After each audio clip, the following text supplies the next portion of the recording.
The Timbers fall 4-1 in the season opener.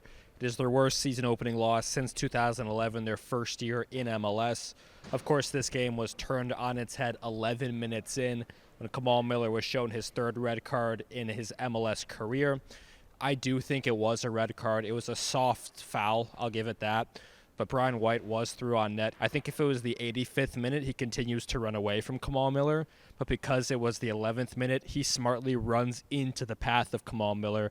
And Phil Neville did not dispute the red card after the game. Concerned about how a guy, when he's 4 versus 1 at the back, gets through on goal. You know, we can make all the excuses whether we thought it was a red card or a foul or not.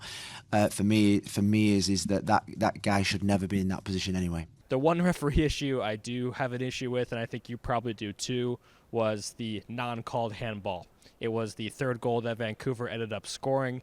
There was a handball on the edge of the box. I guess you could argue, if I'm playing devil's advocate, that the hand was in a natural body position. I'll put the video on screen right now and let you decide. But it went from the Timbers' first corner of the game to all the way on the other end.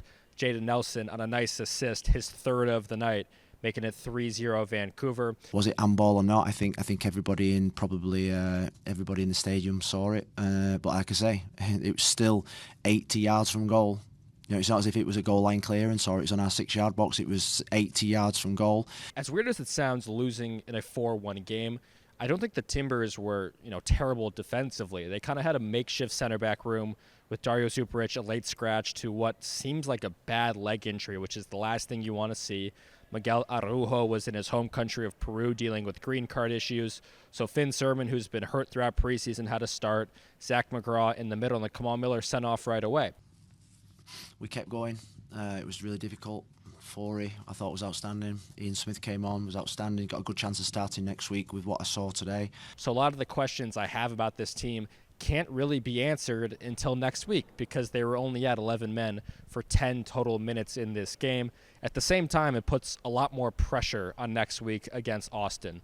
We can recover. We have to recover. We have to get our players back fit. And the players that are in that starting 11 today, there's 3 or 4 of them that played nowhere near their level. Nowhere near their level. And I think over the next few weeks, I think the selection will reflect that. The good news is David DaCosta, the little time we did see him play, the first minute of the second half was perhaps the most exciting moment of this game. And we'll see him start next week against Austin. Will it be in a number 10 slot? I think the Timbers probably switch back to a 4-2-3-1, the preferred formation from last year, though they haven't played it at all in preseason this year. But with limited center backs, having Eric Miller look pretty decent at right back today, I feel like you do go towards that option. And while Juan Mosquera is dealing with an injury, he should be healthy enough to play right back.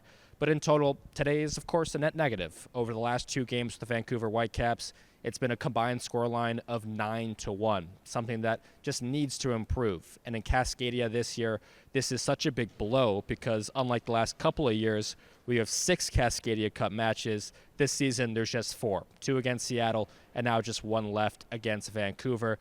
I mean, in 4 or 5 years' time, if we look at Jaden Nelson and he's not an MLS All-Star or back playing in Europe, I'll be shocked because he was unbelievable today. It was a little frustrating and maybe disappointing in João Ortiz that he just simply lost on speed to Jaden Nelson a few times, but the former winger that played in Norway, just 22 years old, started his MLS career in Toronto, then went abroad and now back, was just on fire at Providence Park and should probably be MLS Player of the Weekend. But the biggest stat for me for the Portland Timbers is they haven't had a winning record through their first 10 MLS games dating back to 2018. Last year, Phil said it himself. They ran out of steam to end the season, and that just cannot be the case again. They cannot be playing catch-up the entire season. So through 10 games, you're already 1 in the loss column. You have to make sure you're 500 or better to finally buck the trend that has haunted the Portland Timbers in the first 2 months of the season, dating all the way back to 2019. Let me know your thoughts on this game below and what you're looking forward to in the Austin match next Saturday.